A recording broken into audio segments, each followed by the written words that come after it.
திரு குபேந்திரன், ஆதவ அர்ஜுனாவை யாரோ இயக்குகிறார்கள், அவருக்கு இருக்கக்கூடிய மறைமுக செயல் திட்டத்தை பின்னாடியிலிருந்து யாரோ தூண்டி விடுறாங்க. திரு அக்னீஸ்வரன் அவர் 5 நாட்கள் டெல்லியில் இருந்தார். திரு வன்னியரசு பகிரங்கமாகவே பாஜக RSS மீதான சந்தேகங்களை வெளிப்படுத்துகிறார். அப்படி இவரை இயக்குவதற்கு பின்னால் இருந்து யாரோ தூண்டி விடுறதுங்கிறது ஒரு பிரதான காரணமாக இருக்குமா? திமுகவையோ திமுக கூட்டணியோ பலவீனப்படுத்துறதுக்கு அப்படி யாராவது செய்கிறாங்களா?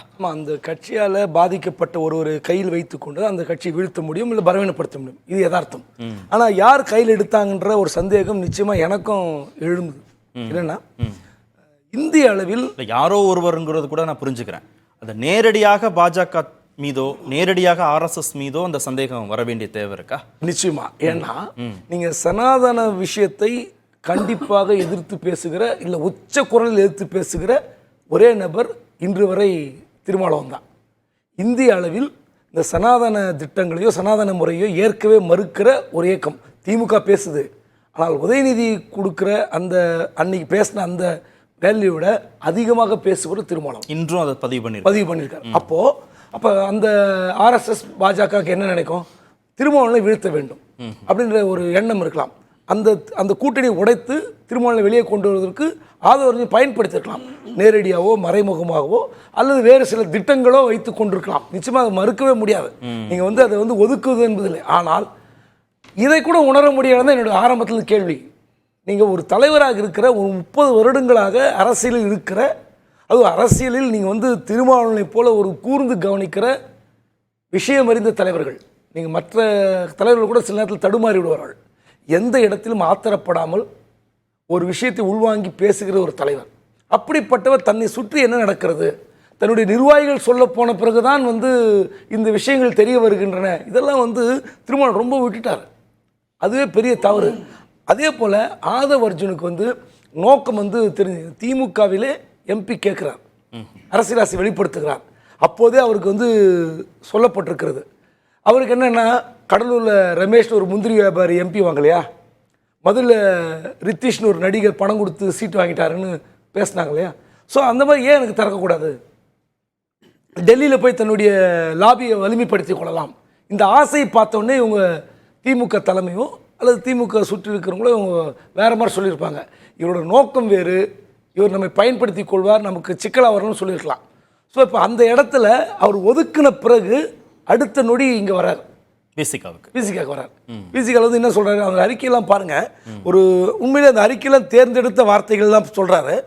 அந்த விஷயத்தில் நான் அம்பேத்கர் வழிநடப்பேன் அப்படிலாம் சொல்லிட்டு பிரமாதமாக அறிக்கை விடுறாரு. இப்போ என்ன நடக்கும்னா, எளிய மக்கள், குறிப்பாக சாதி ஆதிக்கத்தினால் காலம் காலமாக புறக்கணிக்கப்பட்ட மக்கள் அதிகாரத்தை அடைய வேண்டும் என்ற நோக்கில்தான் நான் என்னை நமது கட்சியில் இணைத்துக் கொண்டேன்.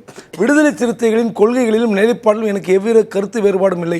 குறிப்பாக கட்சியின் வளர்ச்சி ஒற்றை காரணியாக தாண்டி எனக்கு வேறு எந்த செயற்திட்டங்களும் இந்த நிமிடம் வரை இல்லை என்பதை தெரிவித்துக் கொள்கிறேன். மறைமுக செயல் திட்டம் இருப்பதாக திரு திருமாவளவன் சந்தேகிக்கிறார் இல்லையா? அதுக்கப்புறம் அவர் இந்த வார்த்தையை பயன்படுத்துறார். அப்போ இவ்வளோ ஒரு அம்பேத்கரை நேசித்தவர், பெரியாரை நேசித்தவர், இந்த தலித் மக்களை உயர்த்த வேண்டும் அப்படின்ற ஒரு எண்ணம் கொண்டவர் என்ன செய்திருக்கலாம்?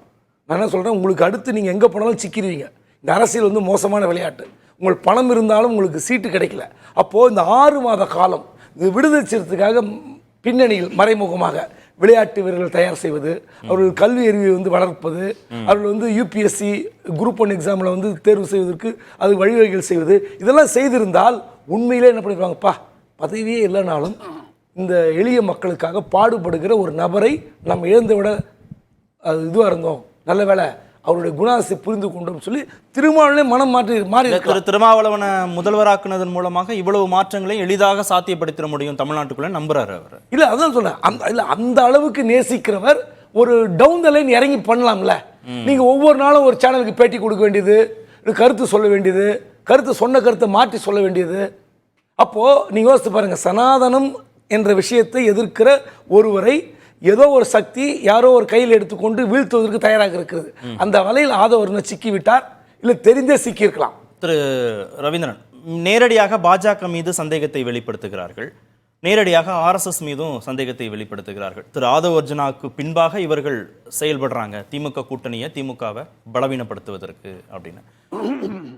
திமுக கூட்டணியை பலவீனப்படுத்துறதுக்கு மோடி செயல்படுறாரா, பாரசைட் காங்கிரஸ், ஒட்டுண்ணி காங்கிரஸ், அதுகிட்ட உமர் அப்துல்லா, அகிலேஷ் யாதவ், தேஜஸ்வி யாதவ், சரத்பவார், மு.க. ஸ்டாலின் போன்றவங்கெல்லாம் அலர்ட்டாக இருக்கிறதுக்கு முயற்சி பண்ணுறாங்கன்னு கேட்டால் என்னோட கருத்து 2024 மக்களவைத் தேர்தலுக்கு பிறகு மெஜாரிட்டி கிடைக்காம 240 சீட்டு பாஜகவுக்கு வந்த ஒரு சூழ்நிலையில் அதற்கு பிறகு மோடி எடுத்திருக்கக்கூடிய 2 ஸ்ட்ராட்டஜியில் ஒன்று sub categorization of schedule caste, கடையருக்கும் சமூக நீதி, மோஸ்ட் டிப்ரெஸ்ட் ஷெட்யூல் காஸ்ட் பீப்புளுக்கு சமூக நீதி, அந்த இடத்துக்குள்ள விடுதலை சிறுத்தைகளும் திணறாங்க. அதை எப்படி டேக்கிள் பண்றேன்னு திணறாங்க. அதை விட திமுக கூட்டணி தான் மேலணி போறாங்க.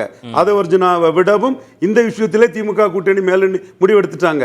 இது இந்த ஃபேக்ட் சப்ரஸ் பண்ணப்படுது. என்ன சந்தேகம் விசிகாவுக்கும் திரு வன்னியரசு போன்றவருக்குன்னா, ராம்விலாஸ் பாஸ்வான், மாயாவதி, அத்வாலே போன்றவங்க எல்லாரையும் தலித் இயக்கங்கள், தலித் தலைவர்கள்லாம் வந்து தன்வசப்படுத்திட்டாங்க. இறுதியாக அவங்க வந்து திருமாவளவனை நோக்கி நகர்ந்திருக்கிறார்கள் அப்படிங்கிற ஒரு சந்தேகம் அவங்களுக்கு இருக்கு. அது அவங்க வந்து இப்போ மாயாவதி கூட ஒன் நேஷன் ஒன் எலெக்ஷன் இன்னைக்கு ஆதரிச்சிருக்காங்க. மோடிக்கு ஒரு பெரிய வெற்றி. அது யூபி எலெக்ஷனில் மாயாவதி இன்னைக்கு இந்த ஆதரவு கொடுத்திருக்கிறது வந்து எதிர்காலத்தில் யூபியில் ஒரு பின்னடைவை சந்திக்கக்கூடிய மோடிக்கு பாட்டியும் மாயாவதிக்கு பாட்டியும் அக்கா தங்கச்சின்னு சொன்ன அந்த இடத்துக்குள்ள ஏதோ ஆதரவு தெரிவிச்சிருக்கிறது வந்து ஒரு அனுகூலமான விஷயம்தான்.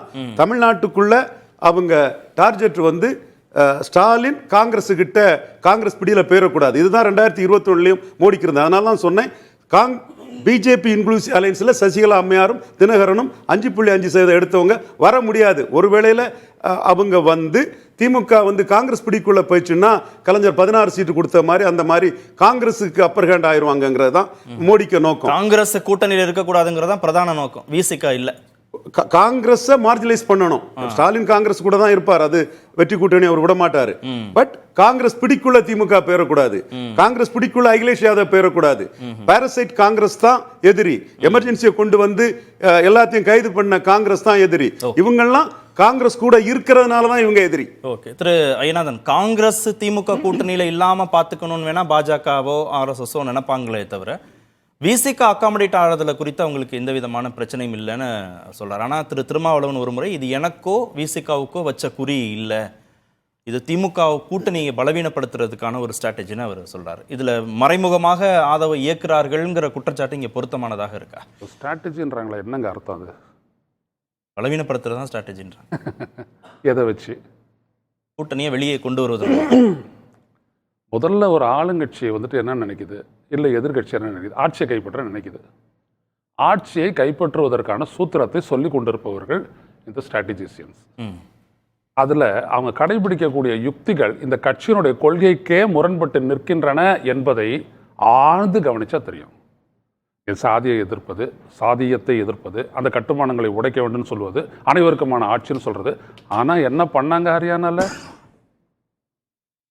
நாங்கள் எஸ்சிக்கு கூடுதலாக கொடுத்தோம், நாங்கள் வந்துட்டு அங்கே இருக்கக்கூடிய இன்னொரு மேல் சாதிக்கு வந்துட்டு அதிகமான முக்கியத்துவத்தை கொடுத்தோம். பேசுனாங்களா இல்லையா?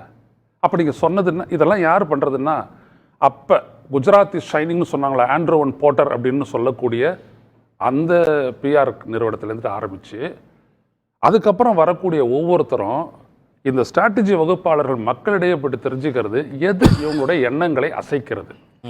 அந்த எண்ணங்களை வைத்துக்கொண்டு அது சோஷியல் இன்ஜினியரிங் மட்டும்தானா? அதுதான். அப்புறம் என்ன கொள்கையை நீ சொல்ற?